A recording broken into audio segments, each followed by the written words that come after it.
This seems like a smaller group today already. Yeah, it's looking like it so far. Morning, Marilyn.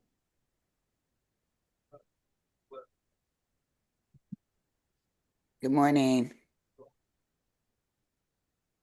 Kayla, I wonder if do we need to resend registration to folks or anything? I can try and do that, yes. For some reason, I don't know if it popped up on the calendars automatically for everyone else, but I can double check since we extended it for sure. I'll do Okay, that now. cool. I Now I can add that for this upcoming meeting, like I didn't have it on my calendar until I went looking for the sign up link to sign up for the sessions again. okay.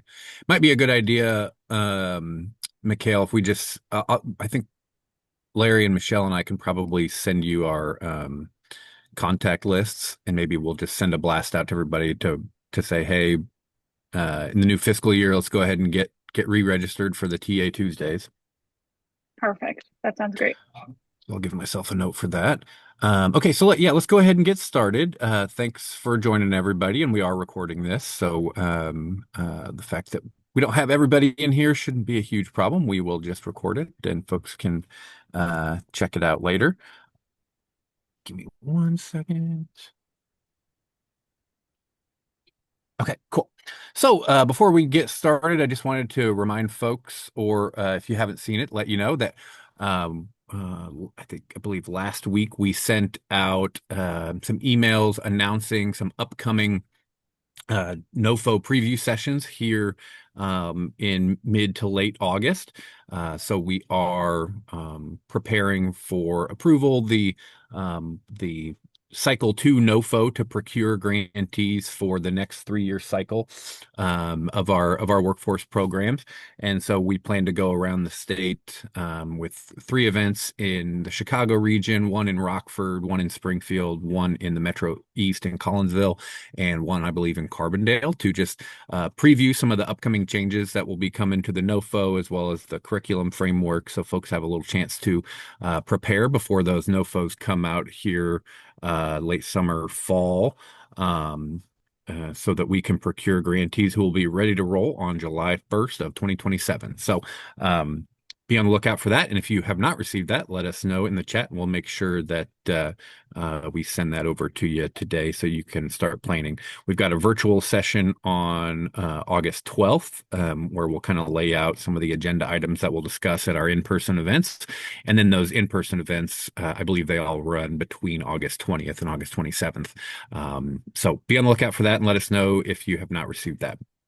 So for today, wanted to put grantees in touch with the Illinois Home Weatherization Assistance Program. And yes, Terrence, I will make sure that you get the email. Um, so yes, okay. So the Illinois Home Weatherization Assistance Program, I know many of our grantees have energy auditing or weatherization or building inspection programs that have some connection to efficiency, weatherization, energy auditing, and the Office of Community Assistance is right down the hall from us in the Office of Employment and Training here at DCEO, and we've talked to them a few times over the years about some of their needs and in the industry and connecting contractors and hiring and things like that. And so wanted to invite them in for our TA Tuesday discussion here to see if there are ways that we can connect our workforce programs with some of the training that they need, and as well as potentially some employment opportunities. So pleased to be joined today by Mick Prince and Wayne Hartel. Mick is the Weatherization Program Manager, and Wayne is the Weatherization Policy Manager in the Office of Community Assistance. And so, with that said, I will turn it over to them, and we'll have a little discussion about that. And of course, after that, any any CEJA related questions you have, feel free to ask them in the chat or come off mute. And so, yeah, welcome, Mick and Wayne, and the floor is yours. Hey, thanks, Nate. You said it we have needs. We are needy. We we've got some major funding opportunities and we need contractors, right? So anyway, let me figure out how to share a screen here. I'll just give a little overview on the program and discuss some of the needs and some of the funding that we've got available. We figure this out, Nate. Sure. Mikhail, we got that Okay. turned on? Yes, that should be Okay, all cool. turned on. At the bottom, next to the heart react, there should be a little box with an arrow going up that'll share your screen. Yeah, I've got like 1,000 documents open, so finding the Makes right one. so fair. Here we go. You guys see that? Yes, you are there. Let me get. Should be in full screen mode now. You're all Okay. good, full screen. All right. Thank you. So anyway, like we said, my name is Mick Prince. I'm the program manager or division manager for the Illinois Home Weatherization Assistance Program, or we call it the IHWAP program. I'm just going to talk about the program a little bit and some of the opportunities we have for partnership. So business opportunities that we have for Illinois contractors is kind of the overarching theme here. The program mission, what we do, we try to go in and reduce energy burden for low income families. While we're there doing that, we're also looking at health and safety improvements that we do in the homes. We're trying to create a more resilient housing stock. Obviously, we're trying to grow Illinois' economy through the partnership with contractors and vendors and strengthen communities.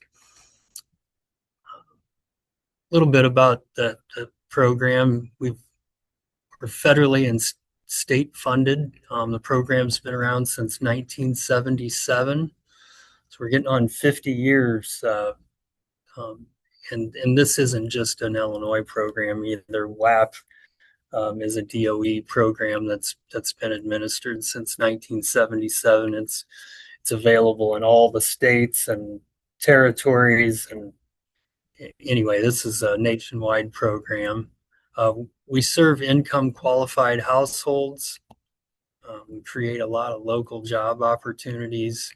And one of the things we're proud of is that we make big investments in creating healthier homes for our clients. What do we need? Well, we need installation contractors. We do a lot of HVAC improvements, either heat pump, central AC, furnace replacements on nearly every home we do. We need electrical contractors, plumbers. We do a lot of insulation and shell work on homes. We've got a lot of funding available for deferral remediation. And so we need carpenters and roofers and folks that can do general repairs as well. Of course, we do some window and door upgrades. It's part of our work as well. Nate mentioned it a little bit earlier, but we've got technical services that we need, and that so energy auditors and quality control inspectors are definitely something that we're in shortage of in this network, especially from a contractor perspective. Most of the local agencies that administer the grant employ energy auditors and final inspectors, but there's always a need for more. And so we're definitely looking for contractors in those areas. We do also do some specialized services, again, kind of tied to our weatherization plus activities where we're trying to bring homes out of deferral status. So we need contractors that can do lead safe renovation, mold remediation, maybe take care of some radon issues, occasionally tree trimming and things like foundation repair as well. So it's kind of the contractors we're in search of. Basically, anybody that does anything on a house, we need. Just some available careers in weatherization. Maybe you don't want to work in from a contractor perspective. We do have the largest network of energy efficiency professionals in the state. We've got 29 local agencies. I already mentioned they hire energy auditors. We're doing whole home comprehensive energy assessments, obviously blower door testing and combustion safety, and then ultimately they've got to create a work order for the contractors. Kind of an advanced certification would be somebody that can also go in and do the quality control inspections. They're doing all the same things that our energy auditors are doing, but then they're also verifying the work and making sure that it meets our program standards, which are based on the NREL standard work specifications. So that's kind of the national certifying body there for the work we do. Some of the improvements we do in nearly every home, we address the home comprehensively. So from the shell perspective, we're air sealing, we're installing insulation. I mentioned we do a lot of HVAC improvements in homes. I would say the majority of our homes get a water heater installed as well. Almost every home we do receives mechanical ventilation. We do ASHRAE 62.2. I think we're on version 2016 right now in the WAP program. But nonetheless, that almost all to be in compliance with that standard, it's usually always installing mechanical ventilation. A lot of times, continuous flow bath fans. Doing so, we need electricians oftentimes to do that work. Back to the deferral remediation, there's oftentimes plumbing that's performed on our homes. Like I mentioned earlier, windows and doors. We're doing a lot of healthy home improvements as well. And so whether that's integrated pest management or installation of hard surface floorings, getting old carpet and such out of the homes, we're doing that. And then something new that we've been offering just the last couple of years is solar PV installation. I think we've got a max of 3.5 kW or 3 kW that we can install on homes as well. So those are some of the services that we generally perform. I would say that solar PV, we haven't really got that off the ground yet, but we are looking forward to doing so. Wayne came from the energy office, and PV is near and dear to his heart, and we want to see that take off in the IHWAP program. Just kind of how the program works at the local level. The local agency processes an application from the client. They determine eligibility. After we've determined the client is eligible and they have an approved application, then we go in and do the energy audit. The energy audit creates a work order. We deal that work order to the contractors that perform the installation. Every project gets final inspected. As soon as the project passes inspections, then payment is rendered to the contractors. So it's a benefit to a contractor. They're not out looking for the work. The work you get on, you do procurement with one of our local agencies, and that local agency then deals projects to contractors. We've got an app that we use for the submission of work orders. Inspections are done through the app, and contractor invoicing is also done through the phone app as well. So you're not out hunting for the work or trying to find clients and then bringing them to the program. We're doing all of that for the contractors. So some of the benefits for partnering with IHWAP, consistent project flow, no marketing, a clear scope, prompt payment. I mentioned the program's been around nearly 50 years, so we've got long-term funding, and you're not out there doing a bid on every home. Kind of the way I always explain it, we pre-qualify contractors at a local agency. They agree to pricing structure, and then the way to get more projects is for the contractors to get them done quickly, in alignment with the standards. And the contractors that are turning over more projects will get more projects dealt to them. So it's performance based, in other words.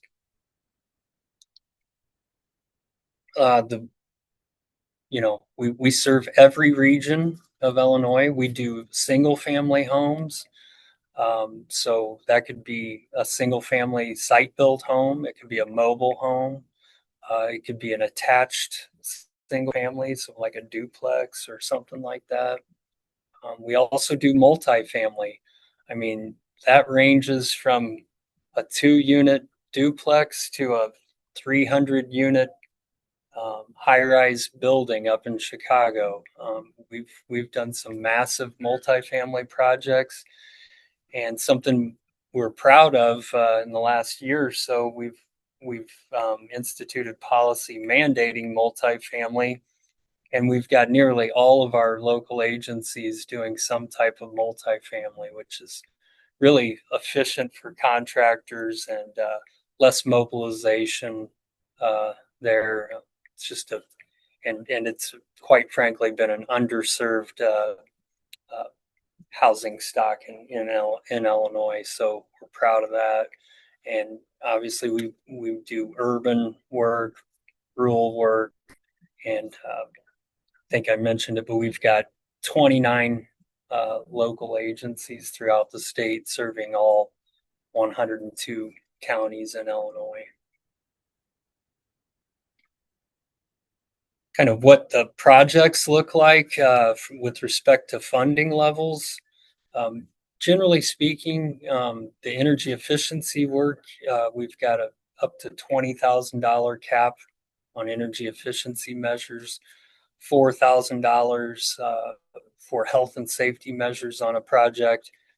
And I mentioned Weatherization Plus, or our deferral remediation. We can spend up to $30,000 doing home improvements to get that home into a place where we can then go in and do the energy efficiency work. So that'll pretty much take care of every roof or any deferral reason that we would typically have.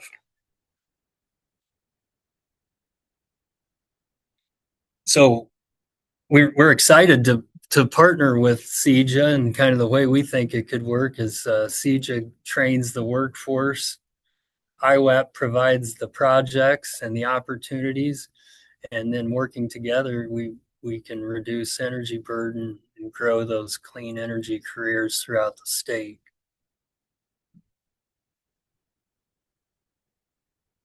Where we need partners today, I think I've stressed this, but we're needy.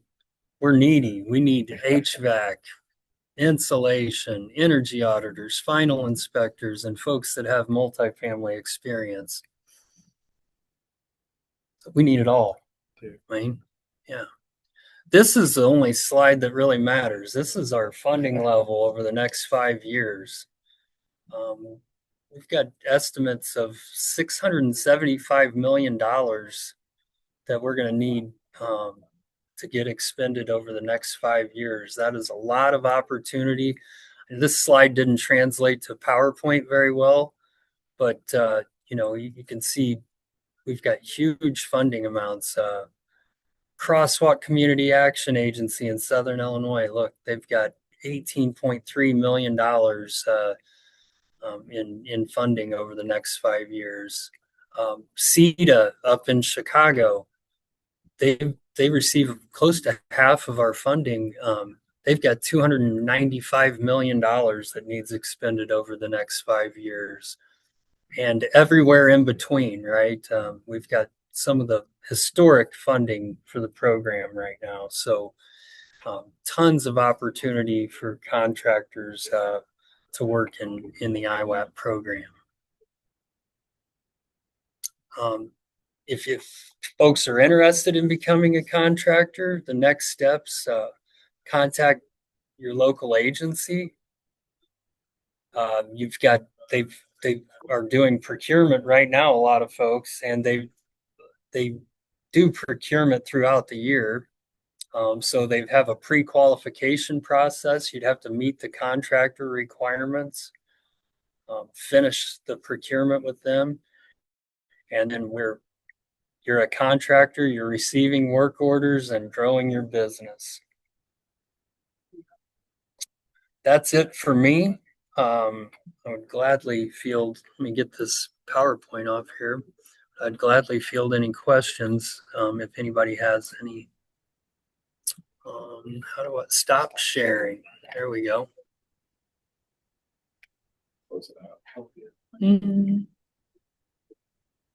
Thanks, guys. That was awesome.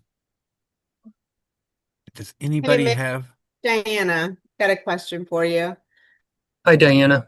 How do the grantees get in touch with the local agencies? What's the best way? Well, we can get them a link to our website that has contact information for all of the local agencies throughout the state. But anyway, you can go to DCO's website. It's got a map that identifies each agency. Yeah, there's a map you can click on, and it's got contact information for that local agency, and then give them a call. They can also email me at mick.prince@illinois.gov, and I can do a virtual introduction through email as well, which I'd be happy to do. I know a lot of our grantees are looking for work-based learning opportunities. Is that something that the agencies would be available and interested in? I'm sorry, work-based. What was the second part? Work-based learning.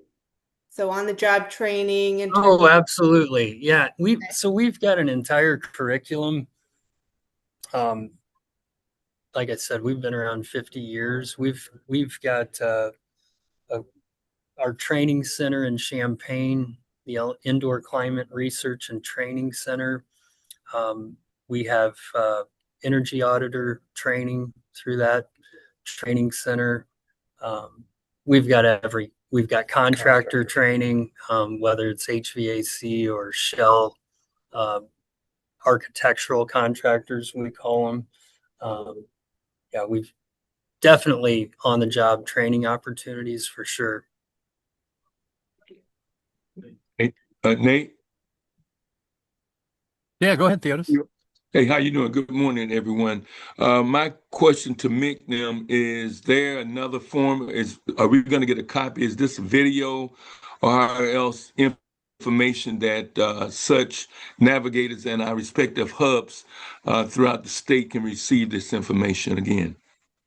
Yes, we are recording it. And Yeah. so, yep. And I will actually put a link in the chat to where we keep our recordings, and that way you can find it. It may not be posted until later this week, but you will find it here. I'm posting in the chat now, and ignore that it says Climate Works. We're all using the tutorials at that link. So, or we're all using the videos at that link. So You can also Thanks, provide a Eric. couple Thanks. other Mhm. resources, that map that we had in the slide deck, and then we also have a contractor outreach pamphlet. It's like a one pager describing everything we do in weather and our needs for contractors. So yeah, if you guys want to email that to me. I'll make sure that Mikhail gets that, and we can send that out to everybody on the call. Okay. Sounds good. Thank you. Yeah, no problem. So yeah, encourage other questions if folks have them. I know, we've got the work-based learning opportunities potentially. I think we've got some opportunities to potentially, align kind of the curricular training offerings. Of course, the placement opportunities are exciting. I wonder too, are there some opportunities here for entrepreneurship? Do you guys do much with that piece as far as, training the contractors and then helping them start their own business? Or might there be a flow? Because we've got the contractor incubator program within DCEO that might be, take trained folks and then kind of teach them how to start their own business. Would that be maybe one of the steps in working together, maybe a downstream impact? What do you guys think about that?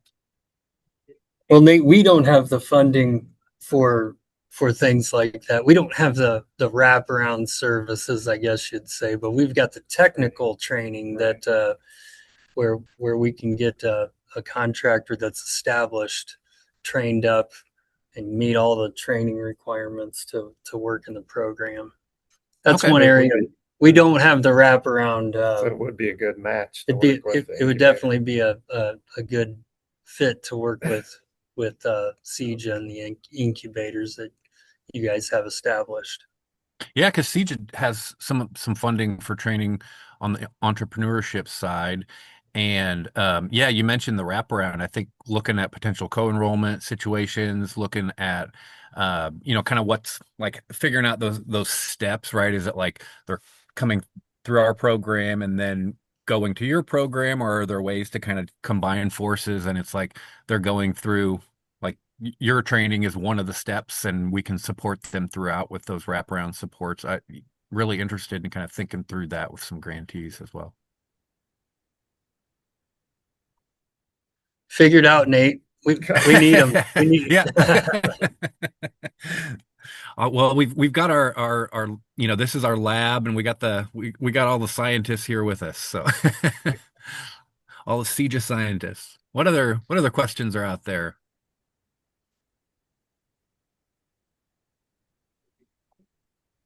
Well, I think you asked a question about entrepreneurship, but because that would be, I think we just need to expand the trade, and that's why we're here.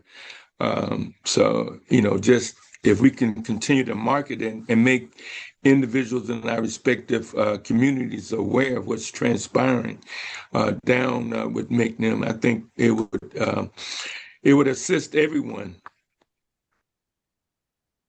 Yeah, agreed. Well, be happy to kind of facilitate some conversations if folks want to take the next step, or for sure feel free to reach out. We'll send over that contact information. Any other questions, comments, ideas for Mick or Wayne? Nate, I don't know the services provided at all of the various hubs and incubators, but we do have, I think, best in class energy auditor training that we provide to our network, and I think ICRT would definitely be interested in partnering with any of your grantees to help them out and be able to provide those services on a broader scale. And the contractor training that we have two different ones that are like a week long. One's HVAC concentrated, the other one's more on architectural insulation and things like that. They're willing to take that kind of training on the road as well. Yeah, so we have a mobile HVAC lab. It's like a giant enclosed trailer with about every kind of heating system you can imagine operating in that. So we can do contractor training remotely. We also have a mobile installation lab where we can go out and train contractors on doing dense pack retrofit insulation and the the architectural air sealing training and stuff like that. So yeah, we're pretty well equipped on the training side. Awesome. And I do see a question in the chat about an app. You mentioned, is there an app that maybe um, you mentioned about potentially job, like would it be for jobs? And is that something that folks can access? No, folks can't access it until you become a contractor. But yes, we do have an app. All of the work orders and our energy audit, final inspections, change orders, everything is done through this field app, we call it, and it's an app that can be downloaded to any device, really. But yeah, no, we can't grant access until folks are participating in the program, but it's pretty slick. Makes submitting an invoice really easy. You finish your work order and you hit a button that says submit invoice. So that's Nice. pretty efficient. Yeah. Now I wonder, is that something that they might get trained on, or they might use in an ICRT Absolutely. training? Okay, yeah, cool. We have online training for use of the app for contractors, and yeah, we've got a plethora of online training available for the IWEX system, is what it's called. Yeah. Yeah, I'm really excited to see what our grantees can come up with in partnership with you all. I mean, I think the idea of working through ICRT to kind of access some of their training. We do have opportunities for grantees to kind of like pay for off the shelf training, or hire somebody to come in and teach an aspect of their training. I see Terrence has a question. Yeah, so um, I guess my ears perked up when I heard the mobile HVAC. So the mobile HVAC is only for contractors. So a contractor um, would have use of the mobile HVAC, and then could they teach a class out of that mobile HVAC? So it's our training center's lab, but we have the ability to go remote, right? And we can go anywhere in the state with that. I don't know what all of the different hubs, and I don't know what all the services you guys offer, but to be an HVAC contractor in our program, you have to participate in this 1 week HVAC training. And so I feel like there could be some synergy with our training center and you guys, right? The local provider to be able to work together, bring in ICRT, our trainers, into your hubs and provide that type of training for contractors. If they've got that training and they meet, they have to be a business. They have to have insurance. There's some things that we require clearly to protect our clients' interest. But yeah, then basically that 1 week training from an HVAC perspective, and you're qualified, right, to start doing IWAP work. No, we're located in Southern Illinois. So that's one of the things that HVAC providers is kind of slim pickings, for us and our part of our CEJA program. So I was just trying to think of some out of the box of what we can do to kind of help out with that. And so I think that would be incredible. And it sounds like there might be a waiting list. So you may have like one mobile lab, but if five different locations want you, then how do you can you be in 5 places at one time, I guess? We won't be in 5 places at once, but we have a full-time trainer. We obviously we have our training that we're doing. We do 4 cohorts a year of training and certification program, is what we call it. That's our energy audit. It's a 9-week energy auditor class, but then we've got availability. We employ the HVAC trainer full time, and we own the lab, and so it's just a matter of getting on the schedule and working out the details with ICRT. Great, thank you. We've been trying to figure out how to, right? The way it works now is a contractor shows interest in the program. They sign a contract with one of our local agencies, and then we enroll them in the training. We've been trying to figure this out for years. Like, how do we get contractors trained up so they're like ready to go from day one? And not only is it they've got the training, but it's kind of an outreach piece too, where we're out talking to contractors, like showing them this opportunity, provide them with the training, and now you're pretty much ready to go. So I look at it as a big opportunity for our program to get in front of some contractors that we wouldn't have otherwise been face to face with. So it sounds like there's multiple opportunities here, team, and I just want to make sure everybody's clear on that. So it sounds like number one is definitely becoming a contractor with the IHWAP program, right, Mick? But it's a matter of how they get there, and there's several different avenues to get there. First one is like we have the probably typical scenario for us is we have somebody go through our HVAC training program. They learn how to install HVAC systems, hopefully come out with a certification in installing HVAC systems. They complete our program. The hub would ideally connect with you, or I'm sorry, not you, but the CAA in their area. So the local agency in their area.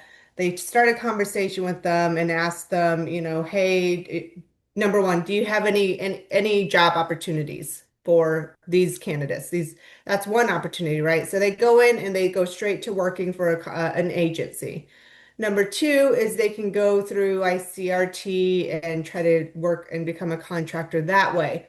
I think that way is the entrepreneurship route, and correct me if I'm wrong, but so then in that case, they would either need to be hired on with a local contractor who's expanding their company, or they're opening their own business. Am I understanding that right? Yeah, no, that sounds right to me, Diana. Because then We have a big network of contractors right now. We need more because yeah. so this opportunity, like we have a network, we would gladly put people that you guys have trained up in contact with our current contractors for placement as We're all well. looking for more people. Perfect. Yeah. So that's where I'm going. So we've got the Yes. opportunity at the local agencies. We've got your network of contractors that they can tap into for building their capacity. And then the third opportunity is going off on their own and becoming a contractor for you all and becoming independently wealthy. Yeah. Hopefully, anyway, that's the goal, right? So I hope that's clear to everybody. And I think this is a fantastic opportunity to benefit not just all of our grantees, but, adjacent neighbors and adjacent programs that literally the same population that is applying for IWAP services are the same population that we are trying to reach out to and train. So it makes complete sense to knock on the door at your local agency and let them know you're here. If you have not made that connection, I strongly recommend that everybody on this call reach out to your local agency and start the conversation.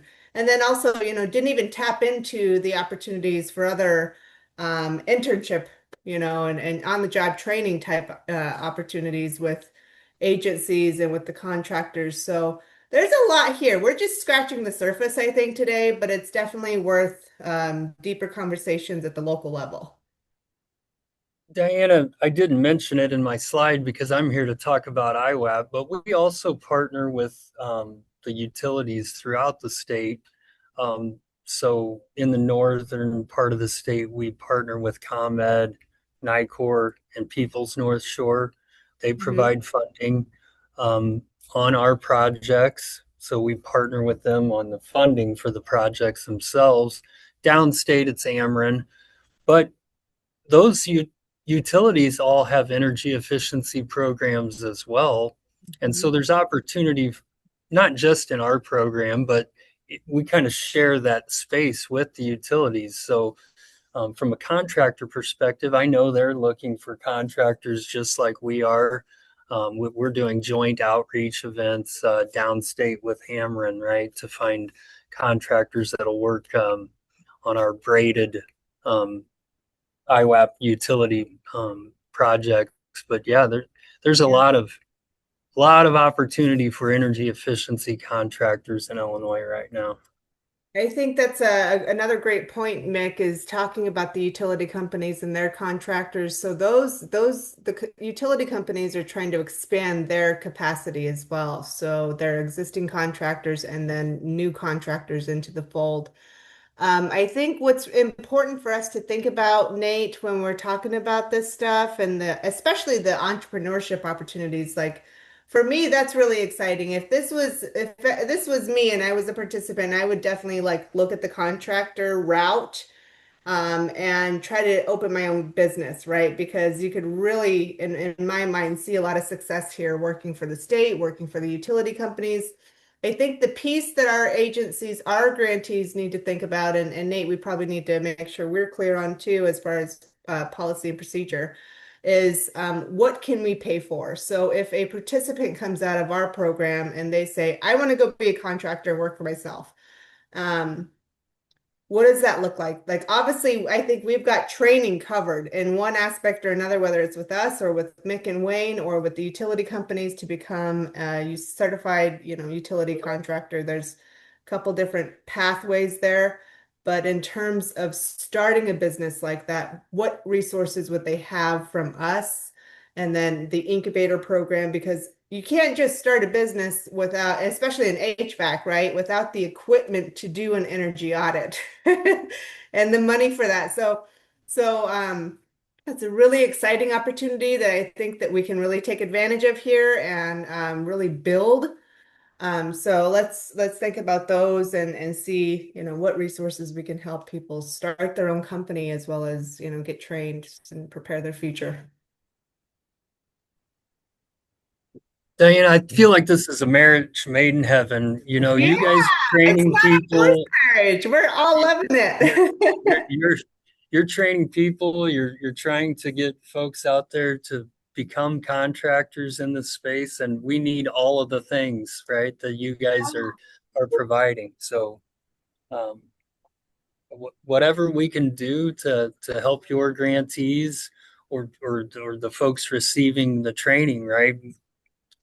Let us know, and we'll see what we can do to connect the right people, right? Yeah, so is that sounds like kind of a good next step for folks is to either like reach out directly to their local agency or kind of have an introduction facilitated through you. Is that reasonable? Yeah, yeah. And Nate, you presented to our network, right, in June. Yeah. You came out, and so our network is not ignorant of CEJA, right? You came out and told them what CEJA does, and so it if you reach out to one of our local agencies and say, hey, I'm a CEJA hub or a contractor incubator or whatever, and make sure you reach out to the weatherization office. You don't, right? They provide a lot of services there. You need to get into contact with the right people at that community action agency. But yeah, I think they're informed about the opportunities in CEJA. I'll gladly put out a broadcast to our network and say, hey, we just presented to some CEJA grantees, and we told them to be reaching out to you guys. I don't want this to turn into a black hole where you guys are reaching out to the agencies. So if you can't get a hold of somebody there, or you don't feel like you're gaining traction, then get a hold of me, and I will get a meeting between you guys and where we can sit down and talk about a strategy for where the CEJA folks can help out our local agencies and vice versa, right? So And I think, did you say, I'm just looking at some of the follow-up notes here in the chat. Did you all say that there's a website that'll have those local contacts on it? Yeah, we'll send that to you. Yeah, we'll send Okay. it's DCO's website, Nate. It's the you guys are on there too, right? So if you can find CEJA on the web, you can find us as well. There's a weatherization section. I think it's under energy assistance programs. If you look there, you'll find weatherization. There's a map you can click on, and it'll have contact information for those. Oh, there was a link. Anyway, the community action agencies, or we call them local administering agencies. Well, Yeah. I guess I was wondering, so I'm looking at that link there, and so they should like go to their local county, and then I was trying to figure out, will that kind of filter down, like will they need to find the number for the weatherization office, or is it like just that one I kind of think there's just contact? one contact in Okay. there, but yeah, when you get a hold of them, just tell Ask for them you weatherization. talk to somebody in weatherization. Yeah. Okay, cool. Yep. And then another question I see here. Um, Sorry, I'm just making notes here. Another question I see is do they earn certificates through your training programs you've mentioned, and are those listed on the website? I don't immediately see certifications there, but maybe you can speak to that. So they're IWAP specific trainings, right? So I mentioned TCP, training and certification program. That's a 9 week, right? This isn't it's not child's play. A big investment, right? It's a 9 week energy auditor training course that we have.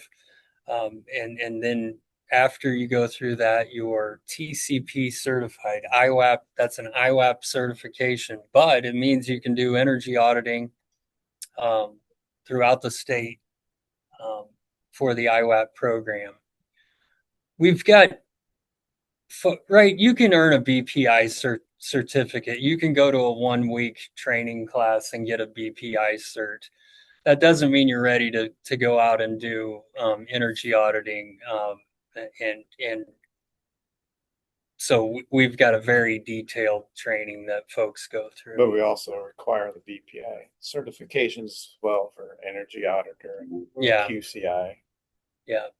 The same with the architectural training for contractors. That's you take that 1 week course, and that's an IWAP certification, and now you've got the training that we say is necessary to go out and start doing work. A lot of that isn't we're not teaching you how to install a furnace in that training.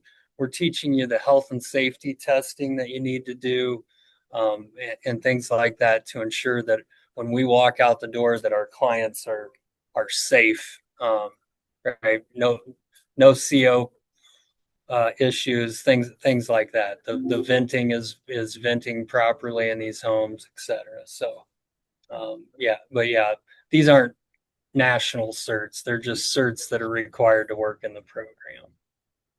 Okay, and I think maybe you're touching on some of that here. I see a couple of questions that I think may be related. So, I think the first question here is kind of getting at would kind of direct placement with the training at ICRT be feasible, or like are there some prerequisites to get into that training?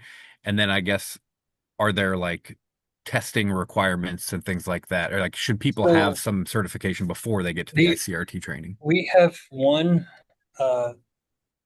prerequisite, and that's BPI has a Building science principles. BSP, building science principles. It's like an online book and an online test. Somebody did it the other day in one day. They read the whole book and tested out in one day. I wouldn't suggest doing that. It's a 3 or 4 day thing, I think, for most folks. I think a number of our grantees include that BSP training either as part of their kind of clean energy basics bridge training or as one of the certifications that they have for like weatherization or Yeah. energy auditing. Yeah, I remember that during your presentation at our conference. Yeah. So anyway, that's the prerequisite for, so we just want to make sure somebody's got, some level of understanding and shown that they could pass one of those, you know, certification exams through BPI. Sure. Okay. Awesome. Well, it sounds like we've got a lot of wheels turning, a lot of folks thinking about ways they can connect. And yeah, I guess I'll do a last call here for questions or comments. Nate, I just want to encourage you, if you've got a question and it can't be answered on our website or something, just feel free to email me. I think my email's in the presentation, but it's pretty easy too. It's mick.prince@illinois.gov. So Yeah, and we usually have a few more people on this call, so we'll forward the recording and your contact info and the website for them to reach out locally too. And yeah, we'll definitely make sure this gets to our whole network here. okay, Good. Cool. Is there All right. any, what's the qualifications to be a part of the testing or to be a part of the program? Like, I put it in the chat, like, is there like a tape test or, I mean, what kind of? Yeah, it sounds like just that BSP, right? That Building Science Principles if you want certification. to go through our energy auditor training, that's the only prerequisite. We've got 9 weeks of training. Then every week has a test, and then we've got a final exam, and then we have a field test that my staff performs. And what that field test is doing an energy audit, a real energy audit in a real house, and yeah. So, but if you've been through a 9 week training class, you shouldn't have any problem doing an energy audit at the end of it, right? That's what the training is about for 9 weeks. So again, we would love to figure out a way to get folks that are not already employed in our program and get them through the TCP training. And then believe me, our agencies, they are starving for energy auditors at the local level and final inspectors. So I could almost guarantee placement somewhere in the state if CEJA partnered with us and we sent somebody through that TCP training. And is that training paid, the TCP training? So we've got some options there, but the training would be free. We've got options for our local agencies where they can pay stipends, lodging, travel, per diem, things like that. But the funding for that it's not enough to satisfy thousands of people running through all of your trainings. But we definitely do have that availability to our grantees. Well, I think that's something that may be a topic of conversation with our grantees as well. Because I mean, if it's integrated as uh, part of their hub training, then they could earn a stipend for that. But of course, site logistics and travel and those kinds of things um, would need to be figured out as all part of that. But obviously for our training, and our grantees know this obviously, but for our training we do offer a stipend for instructional hours, and then we do have the wraparound supports too to make sure that they can kind of afford to uh, pay their expenses while they're in the training. So Sure, we've got a training center in the Chicago area in South Holland. It's beautiful. If you guys ever get a chance to go up to CETA and check that training center out, definitely go check it out. We've got one in Champaign. We're actually in the process of building a new training center right now. We just inked the deal for a lease, and it's going to be the best weatherization training center on planet Earth. You believe that. So anyway, we are fortunate that we've got two. I think there's only like 20 in the nation, and we've got two of them here in Illinois. So when you think about travel, we've got some states that they have to travel. Yeah, they fly to their weatherization training. We don't have to do that, but there are definitely some costs for travel and lodging. We do have a couple weeks of TCP now that is online training, but obviously you can't do it all online. We've got to be hands-on for a lot of this training. So anyway, plug for our two training centers there. All right. Well, thanks, guys. Thanks for your time. I can tell this is like you said, a match made in heaven. So I'm looking forward to what you all and our grantees can come up with, and we're excited to help make those connections and facilitate a good partnership. Yeah, well, I thank you guys for the opportunity to talk with these folks, and I hope some folks watch the recording too as well. But lots of opportunities. We need you guys, right? And I think we can help the CEJA program with placement and creating some opportunity for the contractors you guys are incubating. So anyway, that's all I've got. If anybody's got questions, let us know. Cool. All right. Well, we'll end it there. Thanks everybody for your time, especially Mick and Wayne. And looks like our next call will be on the 18th. And I believe that we have, who do we got coming? I think we have Illinois Shines Solar for All, Esther and Ola from Illinois Shines and Solar for All to talk about how grantees can find employers in solar projects through Illinois Power Agency. So see everybody on the 18th and have a good week. Thanks, you. guys. Can I Have ask a a good quick one. question, not related to this presentation? Just, Sure. is there other training sessions where the new updates to Illinois WorkNet are discussed, like new expectations, trainings, things like that that I may not be aware of? Yes, we have our CEJA reporting system office hours every Wednesday. And then the link earlier in the chat to the TA videos also has, and I'm putting that back in the chat, that also has all of the recordings of those sessions going back.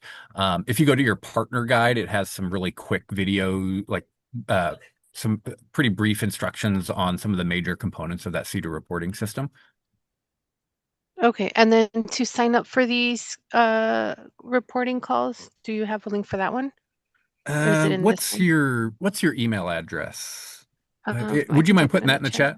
Okay, I'll make sure Yeah. you get added to the Wednesday call. Thank you. Appreciate it. No problem.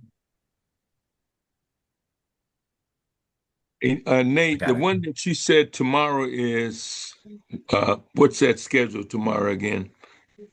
That tomorrow is the CEJA reporting system office hours, and that's at 11 a.m. And if Yeah, you need, can you put that in the chat also? As you already have it there. I can get it. So yeah, I'll just make sure that you're on their distribution list. okay, appreciate it. Thank you, sir. All right, thanks, y'all. Take care. Yeah.